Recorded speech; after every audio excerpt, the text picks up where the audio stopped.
तो अब देख लेते हैं कंडीशन फॉर इंटरविजिबिलिटी। ठीक है, कि किस कंडीशन में जो दो हमारी हाइट्स हैं वो इंटरविजिबल होंगी।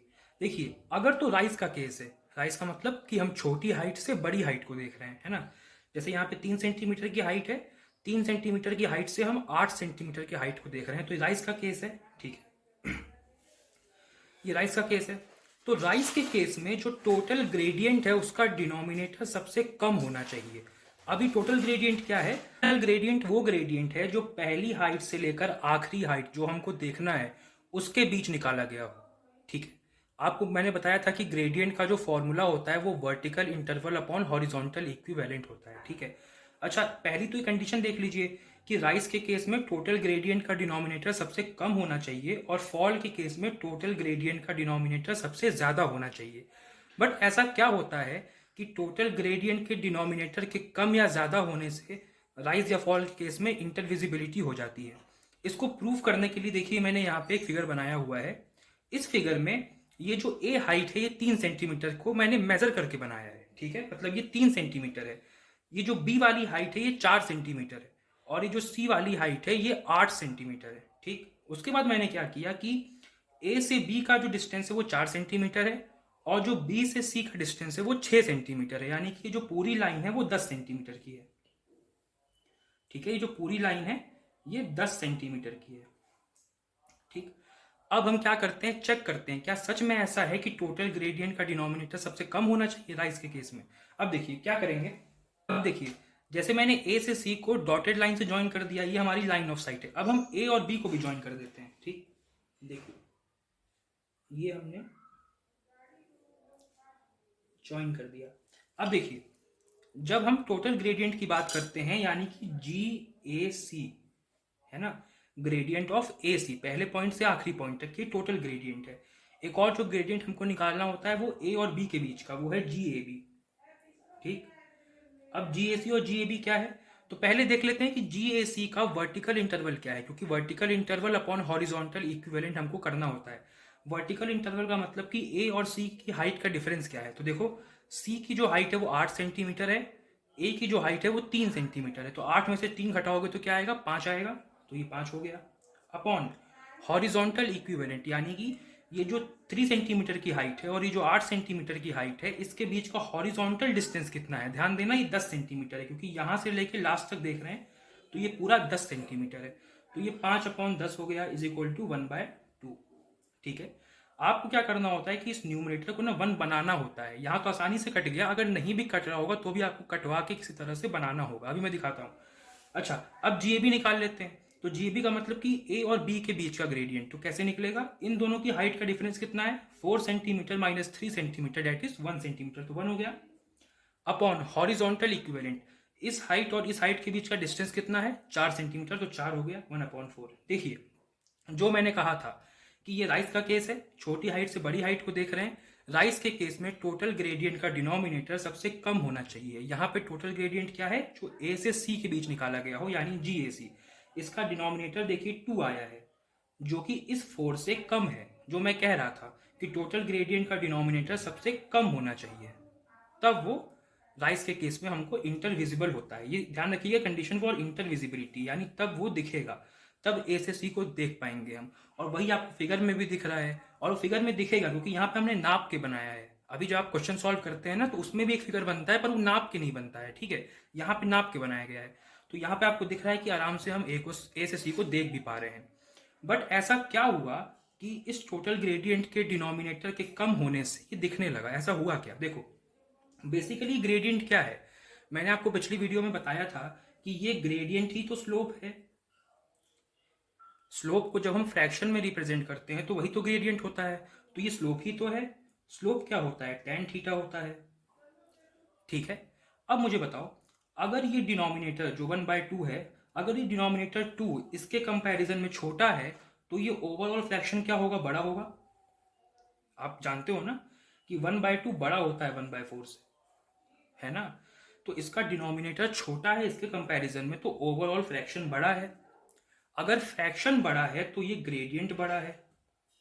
ठीक, अगर ये फ्रैक्शन बड़ा है तो ये ग्रेडियंट बड़ा है, और अगर ग्रेडियंट बड़ा है तो इसका स्लोप बड़ा है। क्यों, क्योंकि ग्रेड स्लोप ही तो ग्रेडियंट भी होता है। फ्रैक्शन के टर्म्स में। स्लोप टेन थीटा होता है तो स्लोप बढ़ा तो टेन थीटा भी बढ़ा, और जो मैथ्स वाले हैं वो जानते हैं कि टेन थीटा बढ़ता है तो थीटा भी बढ़ता है, तो थीटा भी इंक्रीज होगा। ठीक, अब देखो थीटा इंक्रीज हुआ, थीटा के इंक्रीज होने से हुआ क्या, अब देखो अब मैं क्या कर रहा हूँ, ए से हम सी को देख रहे हैं ना, तो आप ए से एक हॉरिजॉन्टल लाइन बना दो, स्केल से बना सकते हो, मैंने खींच दिया ऐसे। ठीक, ए से आपने एक हॉरिजॉन्टल लाइन बनाया। अब मुझे बताओ, एक एंगल तो ये है जो ए से बी को ज्वाइन करने वाली लाइन का हॉरिजॉन्टल से बना हुआ है, वो है ये थीटा, यही एंगल है। ए और बी पॉइंट को ज्वाइन करने वाली लाइन का हॉरिजॉन्टल से एंगल थीटा है। अब देखो ए और सी को ज्वाइन करने वाली लाइन का हॉरिजॉन्टल से जो एंगल है वो ये बड़ा वाला है, इसको हम थीटा डैश बोल दें, मान लो थीटा डैश बोल दिया। अब देखो ये जो थीटा डैश है ये बड़ा है, इसीलिए ए सी को देख पा रहा है। अगर ये थीटा डैश इस थीटा से छोटा होता तो नहीं देख पाता। कैसे, मान लो सी यहाँ पे होता, अगर सी यहाँ पर होता तो अब इसको हम ए को और सी को ज्वाइन करते तो कुछ ऐसे ज्वाइन होता। थोड़ा और नीचे कर लेते हैं इसको, मान लो सी यहाँ पे होता, ठीक है, सी यहाँ पे मान लो होता, तब देखो ए और सी को ज्वाइन करने वाली लाइन के बीच का एंगल ये होता, इसको बोल देते हैं थीटा डबल डैश। देखो अब ये थीटा जो है ये बड़ा है इस थीटा डबल डैश से, ये थीटा यहाँ से पूरा आया है और ये उसके नीचे से आया है, तो ये छोटा है, थीटा डबल डैश छोटा हो गया। इसका मतलब एंगल छोटा हो गया तो नहीं दिख पाएगा। देखो यहाँ बी पे बी ने ब्लॉक कर दिया, ए से सी को देखना था ना, बी ने ब्लॉक कर दिया। इसका मतलब होता है कि एंगल जो थीटा है वो बड़ा होगा, सबसे बड़ा, बड़ा ही नहीं सबसे बड़ा, इसके भी जितने भी हाइट्स आएंगी उन सबसे बड़ा, तब हमको दिखाई पड़ेगा। और ये थीटा सबसे बड़ा कब होगा, ये थीटा सबसे बड़ा तब होगा जब ये डिनोमिनेटर सबसे छोटा हो। क्यों, क्योंकि डिनोमिनेटर सबसे छोटा तो ओवरऑल फ्रैक्शन सबसे बड़ा, फ्रैक्शन सबसे बड़ा तो ग्रेडियंट सबसे बड़ा, ग्रेडियंट सबसे बड़ा तो स्लोप सबसे बड़ा, स्लोप सबसे बड़ा तो टेन थीटा सबसे बड़ा, और टेन थीटा सबसे बड़ा तो थीटा सबसे बड़ा। तो थीटा बड़ा होगा तब देख पाएंगे। ठीक, तो यहाँ पे मैंने इसको प्रूव भी कर दिया। अब कई लोग के दिमाग में आ रहा है कि सर ये स्लोप टेन थीटा ही है, इसको भी वेरीफाई कर लेते हैं। देखो टेन थीटा क्या होता है, परपेंडिकुलर अपॉन बेस। ठीक है, अब हम ए सी और इसको एक्स बोल देता हूं, ए सी एक्स वाले ट्रायंगल को देखो और यहां पे आप लगाओ टेन थीटा डैश, क्योंकि ये जो ए और सी को ज्वाइन करने वाली लाइन का हॉरिजॉन्टल से एंगल है ना वो ये बड़ा वाला थीटा डैश, इसलिए हमने यहाँ पे थीटा डैश लिया, परपेंडिकुलर अपॉन बेस। अब देखो 90 डिग्री वाली लाइन को, सॉरी 90 डिग्री वाले एंगल को और जो एंगल हम देख रहे होते हैं उसको ज्वाइन करने वाली लाइन को बेस कहते हैं। तो ये ए एक्स तो बेस हो गया और परपेंडिकुलर क्या हो गया, ये सी एक्स। तो perpendicular upon base C x upon ए एक्स। ये परपेंडिकुलर सी एक्स है क्या, ध्यान देना, अगर इस 3 सेंटीमीटर को लाके यहाँ चिपका दें तो 8 सेंटीमीटर में से 3 घटाने पे यही सी एक्स तो बचेगा। समझ में आई बात, ये 8 सेंटीमीटर है, ये 3 सेंटीमीटर है, 8 में से 3 घटाओगे तो यही तो बचेगा। तो ये क्या है, वर्टिकल इंटरवल, यही तो वर्टिकल इंटरवल है। और ए एक्स ये क्या है, ए से एक्स को ज्वाइन करने वाली हॉरिजॉन्टल लाइन, यही तो बेस है ना। तो ए एक्स क्या है, ए हाइट और सी हाइट के बीच का हॉरिजॉन्टल डिस्टेंस यानी हॉरिजॉन्टल इक्विवेलेंट। देखो वही आ गया जो मैं कह रहा था। तो टेन थीटा जो आना चाहिए था वही आ गया। तो इस तरह से हमने प्रूव कर दिया कि इंटरविजिबिलिटी के कंडीशन में गाइस के केस में टोटल ग्रेडियंट का जो डिनोमिनेटर है वो सबसे कम होना चाहिए। का केस भी देख लेते हैं। फॉल के केस में टोटल ग्रेडियंट का जो डिनोमिनेटर है वो सबसे ज़्यादा होना चाहिए। देख लेते हैं कि ज़्यादा है कि नहीं, पहले सॉल्व करते हैं इसको, ध्यान दीजिएगा। अब फॉल का केस है तो आप सी से ए को देख रहे हैं इस बार, है ना, तो सी से ए को देख रहे हैं।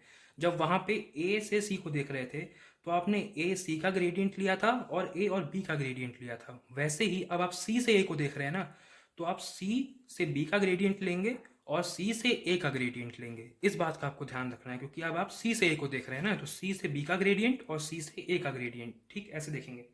अच्छा, अब आपको फिगर से दिख रहा है कि ये विजिबल है, सी ए को देख पा रहा है, वही हमको वैल्यू से भी मिलना चाहिए। आइए करके देख लेते हैं, ठीक है। तो पहले क्या निकालते हैं, ग्रेडियंट ऑफ सी ए, मतलब ये क्या होगा, टोटल ग्रेडियंट, जो पहले से लेके आखिरी पॉइंट के बीच निकाला गया हो वो होता है टोटल ग्रेडियंट, यानी जो पहली हाइट से लेके आखिरी हाइट के बीच, ठीक है, कितना होगा। अब देखिए इनके बीच का वर्टिकल इंटरवल कितना है, ये 9 सेंटीमीटर है, ये 2 सेंटीमीटर है, दोनों को माइनस कर दो 7 आ गया, ठीक है। अपॉन हॉरिजॉन्टल इक्विवेलेंट कितना है, देखो हॉरिजॉन्टल इक्विवेलेंट 9 सेंटीमीटर और 2 सेंटीमीटर के बीच का जो हॉरिजॉन्टल डिस्टेंस है वो है 4 + 4 8, यहाँ से लेके यहाँ तक, पिछले में भी हमने देखा। ठीक है, ये हो गया। अब देखो न्यूमरेटर को आपको 1 बनाना है, तभी आप कंपेयर कर सकते हो। ध्यान रखना, न्यूमरेटर को 1 बनाए बिना मत कंपेयर करने लगना, है ना। कंपेयर तब कर सकते हो जब न्यूमरेटर 1 हो। तो ऊपर भी 7 से डिवाइड कर दो और नीचे भी 7 से डिवाइड कर दो, तो ये हो जाएगा 1/1 पॉइंट, ये हो जाएगा 1/4, हाँ ये आएगा 1/1.14। ठीक है। अब आप क्या करोगे, ध्यान रखना, गलती हो जाती है कि आप ए बी का नहीं निकालना है, यहाँ पे सी ए निकाला ना, आप सी बी, क्योंकि आप फॉल का केस देख रहे हो। तो अब आप निकालोगे जी सी बी। तो सी और बी के बीच का हाइट का अंतर कितना है, 9 में से 5 गया 4 है, अपॉन इनके बीच का डिस्टेंस कितना है, 4 है, डिवाइड कर दो, कितना हो गया 1/1, है ना। 1 होता है तो 1/1 लिख सकते हैं।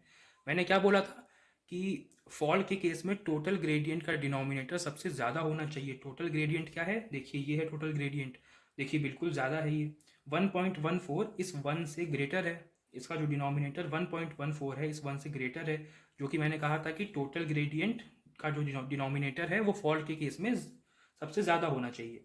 अब देखिए डिनोमिनेटर ज़्यादा है तो ओवरऑल जो फ्रैक्शन है वो कम है इस बार। ठीक है, जो कि ये डिनोमिनेटर ज़्यादा है ना, तो ओवरऑल जो फ्रैक्शन है वो कम है। फ्रैक्शन कम है तो ये ग्रेडियंट कम है, ग्रेडियंट कम है तो स्लोप कम है, स्लोप कम है तो टैन थीटा कम है, और टैन थीटा कम है तो थीटा कम है। अच्छा, अब इस केस में ऐसा क्या हो रहा है कि थीटा के कम होने से हमको विजिबल हो जा रहा है।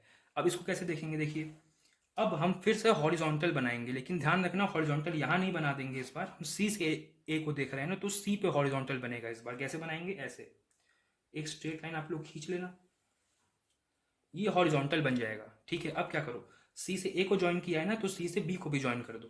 ठीक है, स्केल से कर दें, देखिए सी से बी को मैं ज्वाइन कर देता हूँ। ठीक, देखिए मैंने ज्वाइन कर दिया। अब आप देख के बताना, ये जो एंगल है जो सी और ए पॉइंट को ज्वाइन करने वाली लाइन का इस हॉरिजॉन्टल से है, वो ये है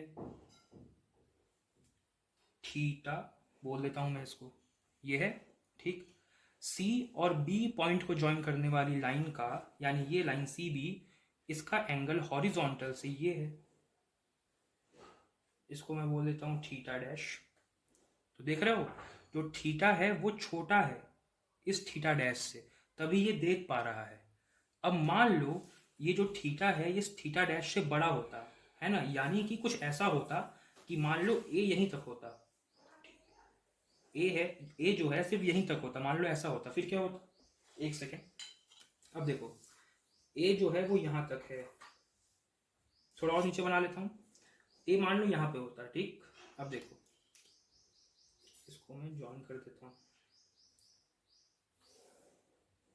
अब देखो क्या हुआ है, अब ए यहां तक है ना, तो अब देखो ये जो थीटा पहले छोटा था अब देखो बड़ा हो गया, दिखाता हूं, ये जो सी और ए को ज्वाइन करने वाली लाइन है उसका एंगल हॉरिजॉन्टल से देखो ये उसके भी आगे चला गया, यानी कि जो थीटा डैश पीछे वाला था, ये था थीटा डैश, ये एंगल इस थीटा डैश से भी बड़ा एंगल ये वाला है देखो, और ये एंगल बड़ा हो गया तो देखो यहाँ विजन ब्लॉक हो गया बी पे।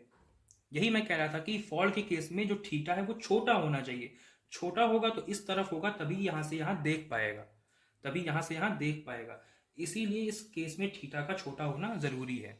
ठीक, यहाँ पर तो वही तरीका है क्या कि फॉल के केस में टोटल ग्रेडियंट का जो डिनोमिनेटर है वो सबसे ज़्यादा होना चाहिए। ठीक है, ताकि ओवरऑल फ्रैक्शन सबसे कम हो सके और थीटा सबसे कम हो सके, तभी ये दिख पाएगा। क्या टैन थीटा यहाँ पर भी लग रहा है, हाँ लग रहा है। टैन थीटा कितना है, परपेंडिकुलर अपॉन बेस होता है, देखो। अब देखो इसको यहाँ से ज्वाइन कर दो, एक सेकेंड, देखो हम देख रहे हैं सी और जो पहले वाला ए था ना उसके बीच, तो इसको मैं ज्वाइन कर देता हूँ यहाँ से ऐसे। ठीक है, एंगल कौन सा है, ये वाला ना, ये वाला जो डॉटेड लाइन से इसका है, ये एंगल है टैन थीटा, ये 90 है। 90 और थीटा को ज्वाइन करने वाली लाइन बेस होती है, तो ये जो लाइन है इसको मैं एक्स बोलता हूँ यहाँ, सी एक्स ये बेस है, और परपेंडिकुलर क्या होगा फिर ए एक्स, है ना। ये देखो ये तो हाइपोटेनस हो गया, ये बेस हो गया, और ये परपेंडिकुलर, तो ये ए एक्स हो गया। ये ए एक्स है क्या, ये जो ए एक्स है ये है क्या, इस ए को यहाँ चिपका दो, इस ए को यहाँ चिपका दो, तो सी की जो हाइट है उसमें से ए का हाइट घटा दोगे तो यही तो ए एक्स आएगा। देखो ये सी की हाइट है तो सी की हाइट यहाँ पर भी है, इस सी की हाइट से इस ए की हाइट को हटा दोगे तो यही ए एक्स तो बचेगा, वही ए एक्स है यानी कि वर्टिकल इंटरवल। अपॉन सी एक्स क्या है, सी एक्स है ये हॉरिजॉन्टल लाइन, तो ये हॉरिजॉन्टल इक्विवेलेंट, वही फॉर्मूला बन गया। तो इस तरह से हमने प्रूव भी कर दिया कि जब हम इंटरविजिबिलिटी चेक करते हैं तो राइज के केस में जो टोटल ग्रेडियंट का डिनोमिनेटर होता है वो सबसे कम होना चाहिए, और फॉल के केस में टोटल ग्रेडियंट का डिनोमिनेटर सबसे ज़्यादा होना चाहिए। इसको याद रखते हुए अब हम क्वेश्चन सॉल्विंग की तरफ बढ़ते हैं। अब हम क्वेश्चंस को सॉल्व करेंगे नेक्स्ट वीडियो में।